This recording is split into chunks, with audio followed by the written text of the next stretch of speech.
Fala galerinha do xadrez, tudo beleza? Hoje eu quero te mostrar uma das partidas mais bonitas e impressionantes da história do xadrez. Uma partida que o próprio vencedor chamou de a sua Mona Lisa, meus amigos. Estamos falando de Bajirov contra Gufeld, jogada em 1973 na cidade de Kirovabad, durante as semifinais do Campeonato Soviético. Dois grandes mestres, duas personalidades completamente diferentes e um jogo que se tornou lendário.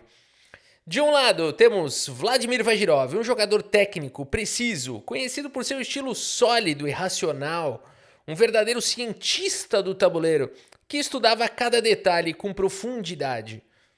Do outro lado temos Eduard Gufeld, o oposto total, carismático, criativo, um verdadeiro artista dos tabuleiros. Ele acreditava que cada partida podia ser uma forma de expressão, e nesse dia ele provou isso de um jeito inesquecível. O confronto começou aqui com uma abertura indiana, a gente vai ver, é uma abertura índia do rei, e uma das defesas mais afiadas e cheias de possibilidades táticas.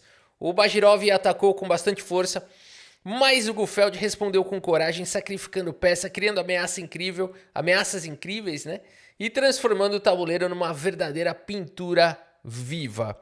O resultado foi uma partida tão criativa e bela que atravessou décadas. Até hoje, essa partida é lembrada como um símbolo do xadrez artístico, aquele xadrez que vai além do cálculo e toca na emoção da gente. O Gufeld ficou tão orgulhoso desse jogo que ele passou o resto da vida falando sobre essa partida. Ele dizia que ali naquele dia ele não só venceu um adversário, ele criou arte de verdade. Meus amigos, é exatamente essa arte que eu quero te mostrar agora. Vamos ver então aqui, lance a lance, como é que o Gufeld transformou uma partida comum em algo eterno, uma partida aí que vai viver para sempre. Prepare-se então, porque essa é a Mona Lisa do xadrez, meus amigos, que começa com o lance D4, peão-dama. Temos, portanto, aqui G6, C4, bispo G7, cavalo vem para C3 e D6, E4, cavalo em F6, como acabei de mencionar, a defesa índia do rei. Uma das defesas jogadas por Garry Kasparov, Judith Polgar, Mikhail Tal, tantos outros jogadores. Quem é que joga isso hoje em dia? O Nakamura gosta de jogar de vez em quando, uma poderosa arma. Temos aqui o lance F3, aliás, o Gufeld, que foi... Qual dos dois foi treinador aqui? Foi o Gufeld ou foi o Bajirov? Um dos dois foi treinador do Mikhail Tal, mas agora eu esqueci por um tempo. Bom, segue o jogo aqui. Roque foi jogado. Temos o lance bispo em E3, seguindo com o desenvolvimento. Cavalo C6 e aqui cavalo de G em E2. Ainda a gente não sabe como é que esse bispo vai ser desenvolvido. O Gufeld segue com o lance torre B8. Uau, o que é jogado hoje em dia nessa posição? É o segundo lance mais jogado, teórico. Hoje em dia, o lance mais jogado é o lance A6. No entanto, curiosamente, torre B8 historicamente traz um índice melhor de vitória para as negras do que A6. Então, o lance mais jogado é A6, mas o lance que traz mais vitórias historicamente para as pretas é torre B8.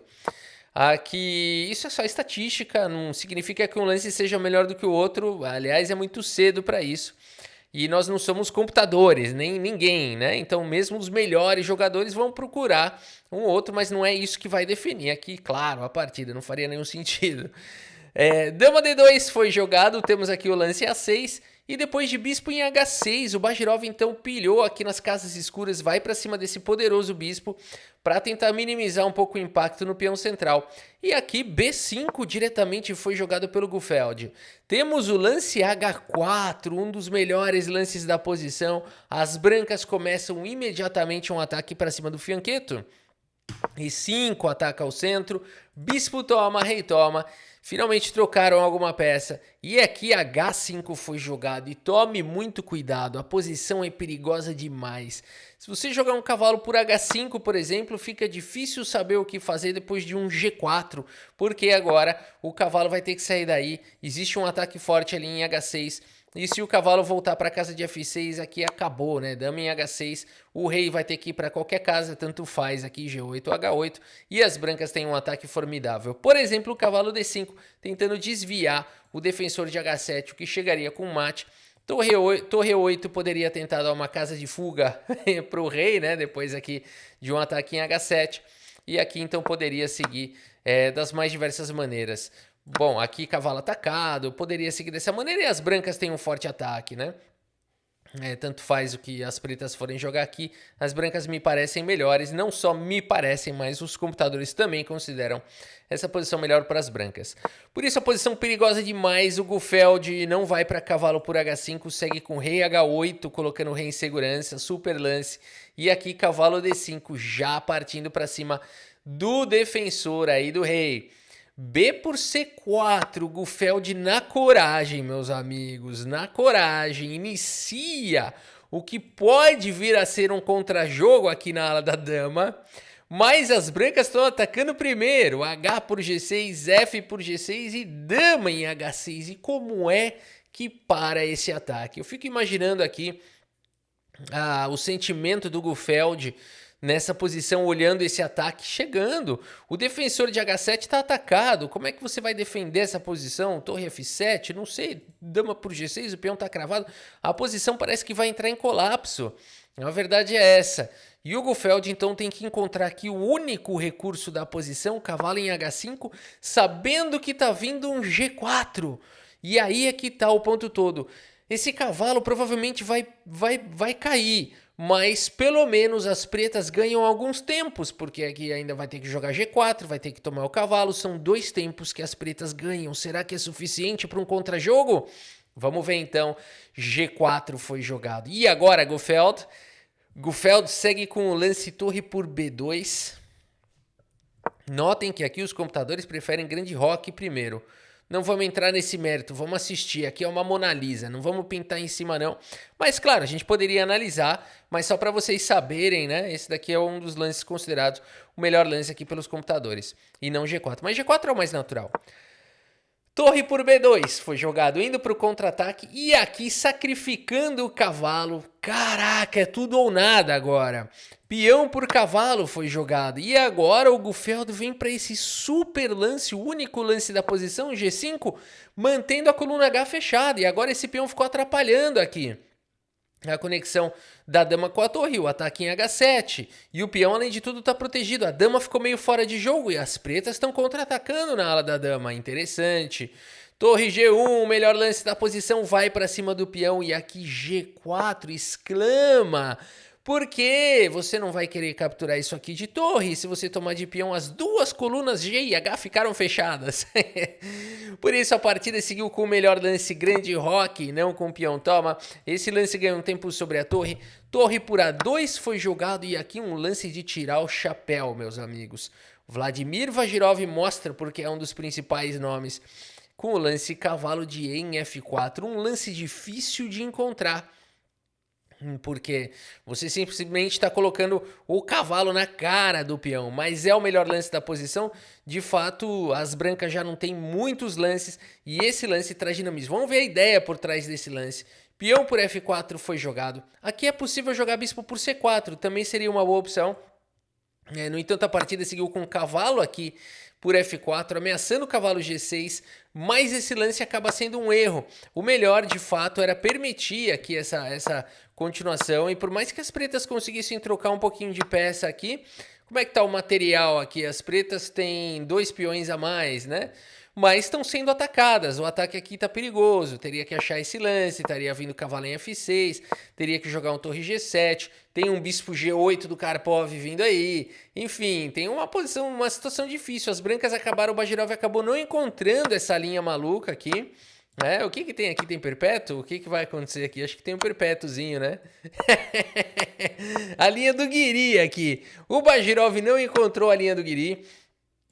Com bispo por C4, seguiu com cavalo por F4, mas agora o Gufeld, ele vê a sua chance, ele fala, cara, aquele ataque que eu tava sofrendo tá indo embora, o rei das brancas tá exposto, eu vou pra riba primeiro com esse lance brilhante, torre por cavalo, meus amigos. Se preparem que isso aqui é só o começo, é só o começo dessa pintura.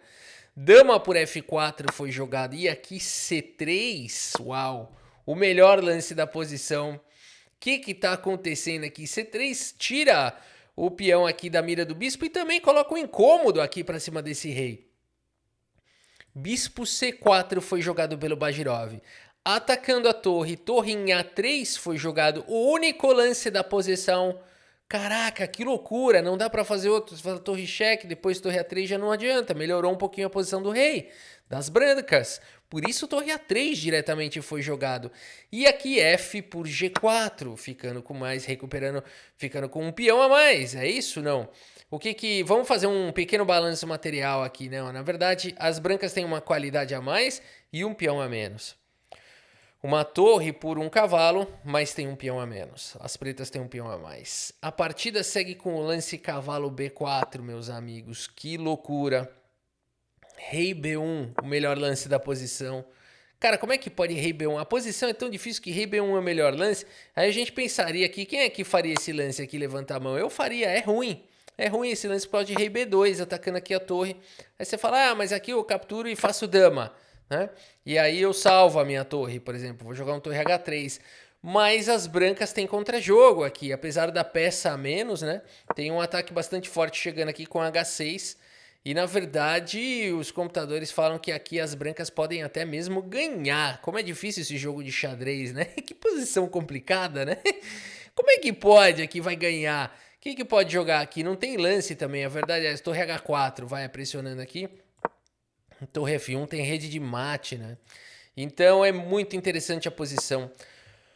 Por isso, meus amigos, não dá para fazer esse garfo, que a gente tem que entender. Eu tive que mostrar isso porque é muito natural da gente querer fazer esse garfo, mas não pode. Por isso, o lance jogado foi o melhor, o único lance da posição. Aqui não dá para acreditar no próximo lance, não dá para acreditar. Porque, vamos falar bem a verdade, o próximo lance que fosse aluno ali do professor da escola e tudo mais, ele vai tomar uma bronca do professor. É sério, o que eu vou mostrar pra vocês tá uma bronca. O professor da escola tá louco pro aluno jogar o duplo aqui e tomar a torre. Fala, por favor, garfo, tema do garfo, ensinei nessa semana passada, né? Aí o aluno vem e me joga esse lance aqui, ó. Bispo E6, meus amigos. Bispo E6, não é normal isso, não é possível. É uma Mona Lisa, isso aqui é a pintura. Abrindo a fileira do fundo, varrendo a fileira do fundo para a dama poder jogar, para poder ter todo tipo de ataque aqui para cima desse rei. Bispo E6 não é normal. Não é normal. Você fala assim, o professor da escola mandou o aluno voltar aqui. O professor da escola chama os pais nessa hora, fala assim, ó, tá vendo o lance que seu filho jogou? Ele acabou de entregar um bispo, ele tinha um garfo maravilhoso aqui, ganhava a peça. Ó, vamos fazer o seguinte, seu filho pode continuar vindo aqui para as aulas de xadrez, viu? Mas que mais ele anda fazendo? Ginástica olímpica?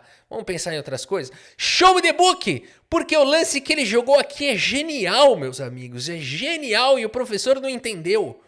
Bispo em E6 é um lance de outro planeta. A partida segue com bispo por E6, mas agora cavalo D3. E essa é a ideia toda da posição.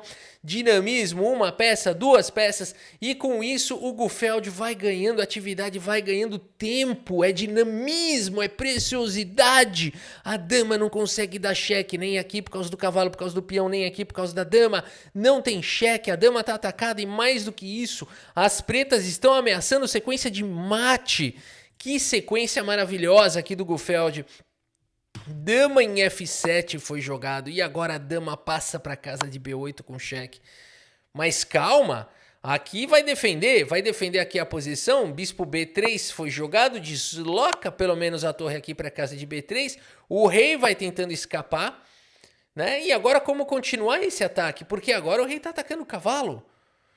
O Gufeld continua com a sua pintura, meus amigos. Mais um lance que o professor da escola vai... Aqui ele vai puxando o cabelo e vai falando, não, por favor, olha, não dá, tudo bem, pelo menos ele é uma criança legal, né? Mas não, o moleque é genial, show me the book, cavalo B4, mais um lance brilhante, é brilhante, não é capivarada de jeito nenhum, é o único lance da posição, único.